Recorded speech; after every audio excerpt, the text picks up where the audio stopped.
Healthy oats egg breakfast recipe ಇವತ್ತಿನದು. ತುಂಬ ರುಚಿಯಾಗಿರುವಂಥ ಮತ್ತು ವೆಯ್ಟ್ ಲಾಸ್ ರೆಸಿಪಿ ಅಂತಲೇ ಹೇಳ್ಬೋದು ಇದನ್ನು. ಹಾಗೂ ಮಕ್ಕಳಿಂದ ಹಿಡಿದು ಎಲ್ರಿಗೂ ತುಂಬ ಇಷ್ಟಪಟ್ಟು ತಿನ್ನುವಂತಹ ರೆಸಿಪಿ. ಹಾಗಾದರೆ ಹೇಗೆ ಮಾಡೋದೆಂದು ನೋಡುವ. ನಮಸ್ತೆ ಫ್ರೆಂಡ್ಸ್, ಗುಡ್ ಫುಡ್ ಲ್ಯಾಂಡ್ ಚಾನಲ್ಗೆ ನಿಮಗೆಲ್ರಿಗೂ ಆತ್ಮೀಯ ಸ್ವಾಗತ. ನೋಡಿ, ನಾನಿಲ್ಲಿ 4 ಮೊಟ್ಟೆ ತೆಗೆದುಕೊಂಡಿದ್ದೇನೆ. ಇದನ್ನೊಂದು ಬೌಲಿಗೆ ಹಾಕ್ತಾ ಇದ್ದೇನೆ ನಾನು. ಇದಕ್ಕೆ ಒಂದು 3 ಟೇಬಲ್ ಸ್ಪೂನ್ನಷ್ಟು ತುರಿದ ಕ್ಯಾರೆಟ್, ಗ್ರೇಟೆಡ್ ಕ್ಯಾರೆಟ್, ಮತ್ತು ಸಣ್ಣಗೆ ಕಟ್ ಮಾಡಿದ ಫೈನ್ ಚಾಪ್ಡ್ ಆನಿಯನ್, ಮತ್ತು ಕೊತ್ತಂಬರಿ ಸೊಪ್ಪು, ಸಣ್ಣಗೆ ಕಟ್ ಮಾಡಿದ ಗ್ರೀನ್ ಚಿಲ್ಲಿ, ಹಸಿರು ಮೆಣಸು, ಒಂದು 4 ಟೇಬಲ್ ಸ್ಪೂನ್ನಷ್ಟು ರೋಲ್ಡ್ ಓಟ್ಸ್ ಹೇಳ್ತೇವೆ ನೋಡಿ, ಚಪ್ಪಟೆ ಇರುವಂಥದ್ದು ಅಂಥ ಓಟ್ಸನ್ನು ತೆಗೆದುಕೊಂಡಿದ್ದೇನೆ ನಾನು. 4 ರಿಂದ 5 ಚಮಚ ಹಾಕ್ಕೊಳ್ಬೋದು. ರುಚಿಗೆ ತಕ್ಕಷ್ಟು ಉಪ್ಪು. ಇದು ನೋಡಿ, ಒಂದು ಅರ್ಧ ಚಮಚದಷ್ಟು ಕರಿಮೆಣಸಿನ ಪುಡಿ, ಪೆಪ್ಪರ್ ಪೌಡರ್, ಒಂದು ಅರ್ಧ ಚಮಚ ಚಿಲ್ಲಿ ಫ್ಲೇಕ್ಸ್.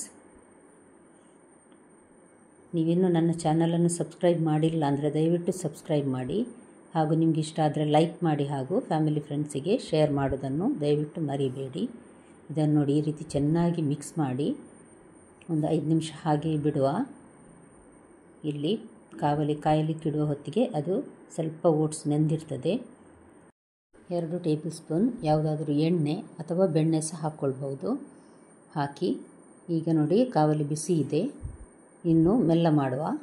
ಒಮ್ಮೆ ಇದು ಮೊಟ್ಟೆಯ ಮಿಶ್ರಣವನ್ನು ಹಾಕಿದ ಕೂಡಲೇ ಮೆಲ್ಲ ಮಾಡಿ ಮುಚ್ಚಳ ಮುಚ್ಚಿ ಈಗ ನಾವು ಬೇಯಲಿಕ್ಕೆ ಇಡಬೇಕಿದನ್ನು.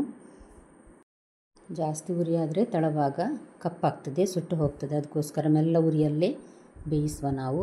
ನೋಡಿ, ಒಂದು ಕಡೆ ಚೆನ್ನಾಗಿ ಬೆಂದಿದೆ. ಒಮ್ಮೆ ಮೆಲ್ಲ ತಿರುಗಿಸಿ ನೋಡಬೇಕು. ಓಟ್ಸ್ ಹಾಕಿರೋದರಿಂದ ಆಮ್ಲೆಟನ್ನು ತೆಗೆಯುವಾಗ ಪುಡಿಯಾಗುವ ಚಾನ್ಸಸ್ ಕಡಿಮೆ ಇದೆ. ಹಾಗಾಗಿ ನೋಡಿ, ಇನ್ನೊಂದು ಕಡೆ ಸಹ ಅದೇ ರೀತಿ ಮೆಲ್ಲ ಉರಿಯಲ್ಲಿ ಬೇಯಿಸಿ ತೆಗೆದ್ರೆ ಇಲ್ಲಿಗೆ ಓಟ್ಸ್ ಆಮ್ಲೆಟ್ ರೆಡಿ ಆಯಿತು. ಹೆಲ್ದಿಯಾದ ಬ್ರೇಕ್ಫಾಸ್ಟ್, ಎಲ್ಲರೂ ಇಷ್ಟಪಟ್ಟು ತಿನ್ನುವಂತಹದ್ದು. ಇದನ್ನೀಗ ನಾನು ಕಟ್ ಮಾಡ್ತೇನೆ. ನೋಡಿ, ಈ ರೀತಿ ಕಟ್ಟರಲ್ಲಿ ಕಟ್ ಮಾಡಿ ಸಣ್ಣದಿದ್ರೆ ಸಣ್ಣದು, ದೊಡ್ಡದಾದರೆ ದೊಡ್ಡದು ಮಾಡಿ ತಿನ್ನಲಿಕ್ಕೆ ಕೊಡ್ಬೋದು.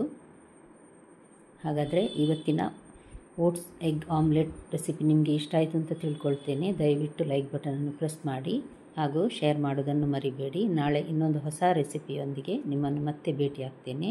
ನೋಡಿದ ಎಲ್ಲ ವೀಕ್ಷಕರಿಗೆ ಧನ್ಯವಾದ.